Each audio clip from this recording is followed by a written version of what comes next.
مریم نواز کسی صورت نہیں چاہتی تھیں کہ شہباز شریف وفاق میں جائیں اور پرائم منسٹر بنیں، اس لیے آخری وقت میں یعنی پارٹی تو یہ فیصلہ کر چکی تھی کہ میاں نواز شریف کی جگہ اب شہباز شریف وزیر اعظم ہوں گے، اس کا پارٹی رہنماؤں کے سامنے اعلان بھی کر دیا گیا تھا، لیکن آخری وقت میں مریم نواز نے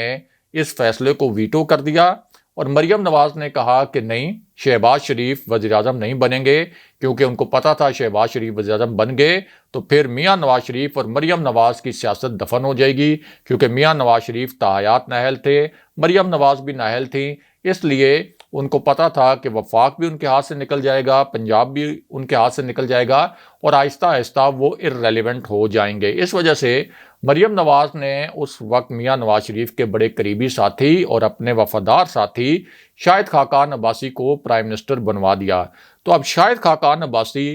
کتنے قریب ہیں میاں نواز شریف اور مریم نواز کے، اس کا اندازہ آپ کو اس بات سے ہو گیا ہوگا۔ اب انہی شاہد خاقان عباسی نے میاں نواز شریف کے متعلق کچھ بڑے سنسنی خیز قسم کے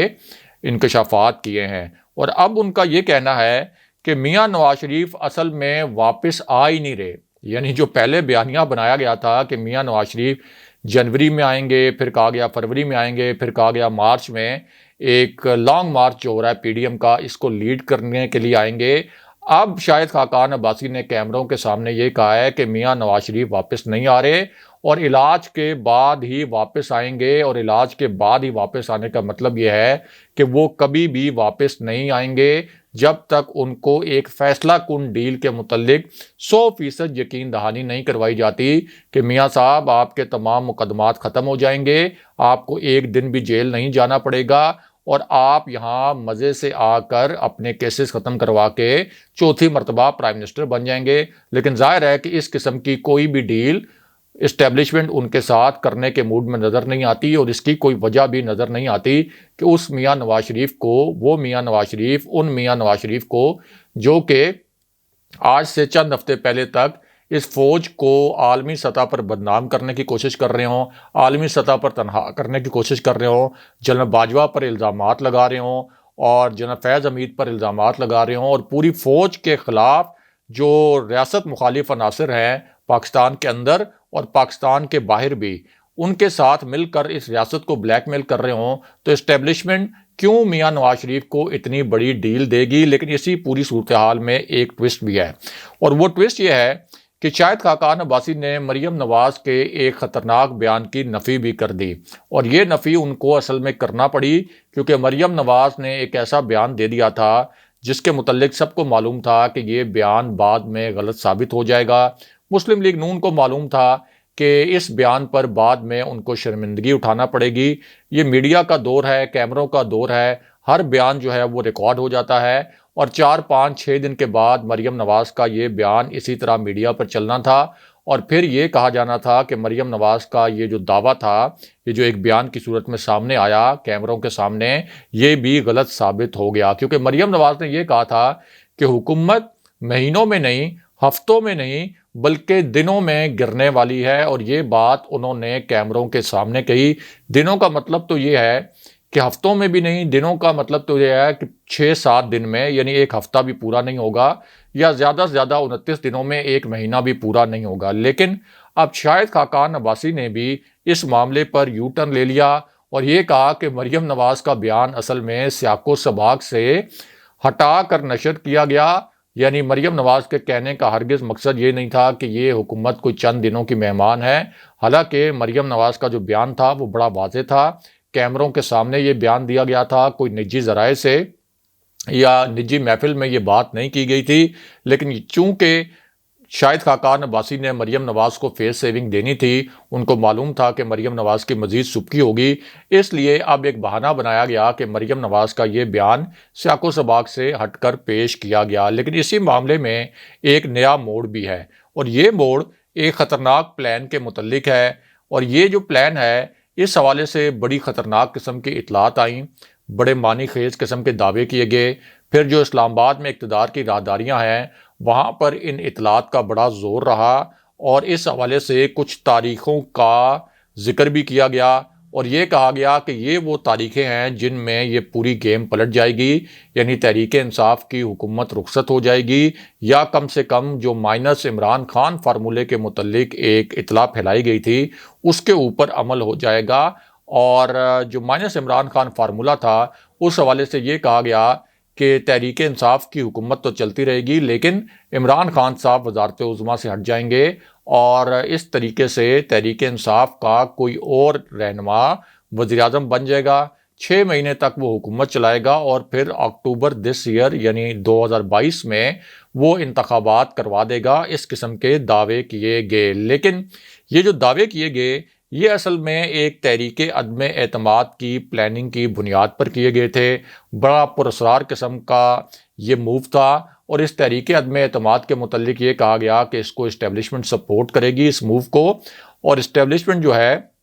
وہ مائنس عمران خان فارمولہ اس وقت چاہتی ہے، وہ چاہتی ہے کہ تحریک انصاف جو ہے وہاں سے کوئی اور رہنما تو پرائم منسٹر بن جائے لیکن عمران خان کو اس نظام سے مائنس کیا جائے۔ اس قسم کے دعوے کیے گئے، اور یہ کہا گیا کہ اسٹیبلشمنٹ تحریک عدم اعتماد کے اس موو کو سپورٹ کرے گی۔ تحریک انصاف کے ایسے اتحادی جو کہ کبھی کبھار ناراض رہتے ہیں تحریک انصاف سے، خاص طور پر نازک مواقع پر اپنے مطالبات منوانے کے لیے، اور تحریک انصاف کے کچھ اپنے ناراض ارکان جن کا تعلق جنوبی پنجاب سے ہے، جبکہ جہانگیر ترین گروپ کے بھی کچھ ارکان جو ہیں اس تحریک عدم اعتماد کے حق میں ووٹ دے دیں گے۔ اس قسم کے دعوے کیے گئے۔ پھر ایک بہت بڑا دعویٰ یہ کیا گیا کہ پی ڈی ایم کا جو اجلاس ہونا ہے 26 جنوری کو، اس میں حتمی طور پر یہ فیصلہ کر لیا جائے گا کہ تحریک عدم اعتماد لائی جائے گی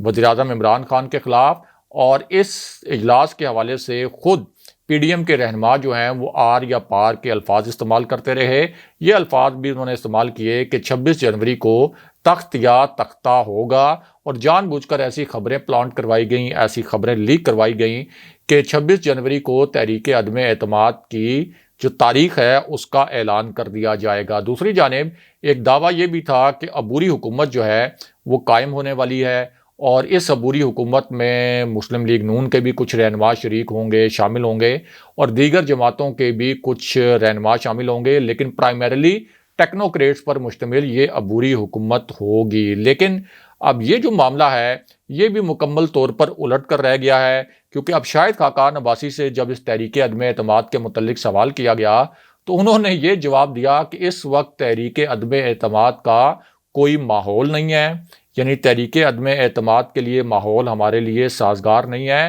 انہوں نے اسٹیبلشمنٹ کے لیے بیساکھیوں کا لفظ استعمال کیا، اور یہ کہا کہ اسٹیبلشمنٹ اب بھی حکومت کے ساتھ ہے، یعنی پہلے یہ کہہ رہے تھے کہ اسٹیبلشمنٹ حکومت کے ساتھ نہیں ہے، اس وجہ سے ہم کے پی میں بلدیاتی الیکشن جیت گئے، فضل الرحمان کی جماعت وہاں پر بلدیاتی الیکشن جیت گئی، لیکن اب یہ کہہ رہے ہیں کہ اسٹیبلشمنٹ اب تک حکومت کے ساتھ ہے، اور جب اسٹیبلشمنٹ حکومت کا ساتھ چھوڑے گی تو تب یہ حکومت گر جائے گی۔ اور اس کا صاف مطلب یہ ہے کہ جب پی ڈی ایم کو پتہ چل گیا کہ تحریک عدم اعتماد کے لیے ان کے پاس نمبر پورے نہیں ہیں، ان کو پتہ چل گیا کہ تحریک عدم اعتماد کے ذریعے اس حکومت کو نہیں گرایا جا سکتا، تو اب وہ تحریک عدم اعتماد کے آپشن سے رائے فرار اختیار کر رہے ہیں۔ بہرحال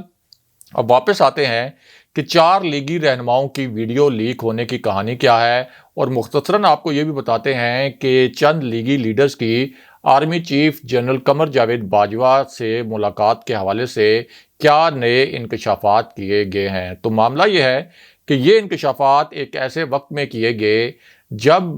اس ملاقات سے صرف 2 ہفتے پہلے کچھ نئی اطلاعات سامنے آنا شروع ہوئیں، اور یہ کہا گیا کہ اسٹیبلشمنٹ اور میاں نواز شریف کے درمیان جو ڈیل ہے وہ بس اب ایک حتمی مرحلے میں داخل ہو گئی ہے، اور اس ڈیل کے تحت میاں نواز شریف کی تاحیات نہلی کا جو خاتمہ تھا بس اس پر ڈیڈ لاک تھا کہ وہ کس طرح سے ختم ہوگی، لیکن اب وہ ڈیڈ لاک بھی ختم ہو گیا ہے، اور سپریم کورٹ بار کی جو ایک پٹیشن ہے جو انہوں نے سپریم کورٹ میں دائر کرنی ہے اس کے تحت میاں نواز شریف کی تاحیات نہلی بھی ختم ہو جائے گی، اور یہ اس ڈیل کا ایک نقطہ عروج ہوگا، آخری مرحلہ ہوگا، یہ بھی ایگزیکیوٹ ہو جائے گا، اور اب اس پر بھی اتفاق کر لیا گیا ہے۔ یہ دعوے کیے جا رہے تھے۔ دوسری جانب یہ دعوے جب سامنے آئے تو حکومت کو بھی ان اطلاعات پر ریئیکٹ کرنا پڑا، حکومت کے پاس ظاہر ہے کہ اپنے انٹیلیجنس ذرائع ہوتے ہیں، حکومت کو اپنے ذرائع سے کچھ معلومات ملیں اور وہ معلومات اس نوعیت کی تھیں کہ شہباز شریف اور نون لیگ کے کچھ رہنما اسٹیبلشمنٹ سے قریبی رابطوں میں ہیں، اسٹیبلشمنٹ کو کچھ پیغامات پہنچا رہے ہیں اور اپنے لیے ڈیل لینے کی کوشش کر رہے ہیں۔ اسی لیے وزیراعظم عمران خان کو اسٹیبلشمنٹ کو کچھ پیغامات بھی بھیجنے پڑے۔ وزیراعظم نے اپنے وزراء کے بیانات کے ذریعے اسٹیبلشمنٹ کو کچھ پیغامات بھیجے اور ان پیغامات میں یہ تاثر دیا گیا کہ اگر یہ ڈیل کی گئی تو ظاہر ہے کہ پھر حکومت اس کی مزاحمت کرے گی، اور یہ تاثر بھی دیا گیا کہ اگر یہ ڈیل کی گئی تو اس قوم سے اور اس عوام سے یہ بڑی زیادتی ہوگی اور کسی بھی صورت اپوزیشن کو یعنی خاص طور پر نون لیگ کو کسی قسم کا NRO نہیں ملنا چاہیے۔ اور پھر ہم نے دیکھا کہ فواد چودھری نے ایک دھماکہ خیز سٹیٹمنٹ دیا کہ 4 جو لیگی رہنما ہیں وہ army chief general Qamar Javed Bajwa سے ملے اور بڑی تفصیلی ان کے ساتھ ملاقات ہوئی، اور یہ کہا فواد چودھری نے کہ جب یہ 4 رہنما ایک طاقتور شخصیت سے یا ان سے ملنے گے، ان سے ملنے سے مراد ان کی یہی تھی کہ اسٹیبلشمنٹ سے ملنے گے، اسٹیبلشمنٹ کے اعلیٰ سطح کے حکام سے ملنے گے، تو انہوں نے خود کو متبادل وزیراعظم کے طور پر پیش کیا کہ آپ میاں نواز شریف کو تو چلیں اگر پسند نہیں کرتے اور یہ سمجھتے ہیں کہ انہوں نے ملک کو نقصان پہنچایا تو ہم موجود ہیں، آپ اپنی نظر کرم جو ہے وہ ہم پر بھی ڈالیں۔ اب پتہ یہ چلا ہے اور حکومتی ذرائع کا یہ کہنا ہے کہ یہ جو لوگ تھے جو ملے جا کے، ان میں شاہد خاقان عباسی شامل تھے، خواجہ آصف شامل تھے، ایاز صادق شامل تھے، اور اسی طرح مفتاح اسماعیل کے بارے میں بھی حکومت کا دعویٰ یہ ہے کہ یہ چوتھی شخصیت ہیں جو کہ اعلیٰ عسکری حکام سے ملے، اور ان کا تاثر یہ تھا کہ ظاہر ہے کہ army chief general Qamar Javed Bajwa سے ملے۔ اور دوسری جانب حکومت نے اپنے ذرائع سے اس قسم کی خبریں بھی دیں کہ اصل میں جب یہ 4 لوگ وہاں جا کر ملے تو انہوں نے وہاں پر شہباز شریف اور میاں نواز شریف اور مریم نواز کے لیے ڈیل مانگی۔ 2023 کے الیکشن میں نون لیگ کا کیا حصہ ہوگا اس پر بات چیت کرنے کی کوشش کی، اور خود کو ساتھ ہی وزیراعظم کے لیے بھی پیش کیا، کیونکہ ان کو معلوم تھا کہ میاں نواز شریف اور مریم نواز نااہل ہیں۔ ان کو یہ بھی معلوم تھا کہ مریم نواز کسی بھی صورت شہباز شریف کو وزارت عظمیٰ کا امیدوار نہیں بننے دیں گی، اس لیے یہ جو 4 لیگی رہنما ہیں انہوں نے یہ تاثر دینے کی کوشش کی کہ ان کی غیر موجودگی میں، یعنی میاں نواز شریف، مریم نواز اور شہباز شریف کی غیر موجودگی میں ہم 4 جو ہیں وہ حاضر ہیں، آپ ہمارا انٹرویو کریں، اور ہم حاضر ہیں کہ ہمیں کوئی وزارت عظمیٰ کے امیدوار کے طور پر آپ ہمارے ناموں پر غور کریں۔ اب اس پوری صورتحال میں جو انکشاف کیا گیا ہے حکومت کی جانب سے وہ یہ ہے کہ یہ جو ملاقات ہوئی ہے اس کے متعلق ایک آڈیو بھی آنے والی ہے، کچھ حکومتی حلقوں نے یہ بھی کہا کہ اس کی ویڈیو بھی آنے والی ہے، یعنی یہ جو ملاقات اسٹیبلشمنٹ کے ذرائع سے یا اسٹیبلشمنٹ کے آفیشل سے 4 لیگی رہنماؤں کی ہوئی، اس کے متعلق حکومت نے باقاعدہ یہ کہا ہے، شہباز گل نے بھی سٹیٹمنٹ دیا کہ اس کی ایک آڈیو اور ویڈیو بھی ریلیز ہونے والی ہے، اور اس سے پتہ چلے گا کہ کس طریقے سے میاں نواز شریف نے اور مریم نواز نے اپنا بیانیہ دفن کیا اور ڈیل لینے کے لیے اسٹیبلشمنٹ کے پاس پہنچ گئے، اور یہ جو 4 لوگ انکار کر رہے ہیں اس ملاقات سے، اس آڈیو سے ان کا یہ جھوٹ بھی ایکسپوز ہو جائے گا۔ اگلے پروگرام تک کے لیے خدا حافظ۔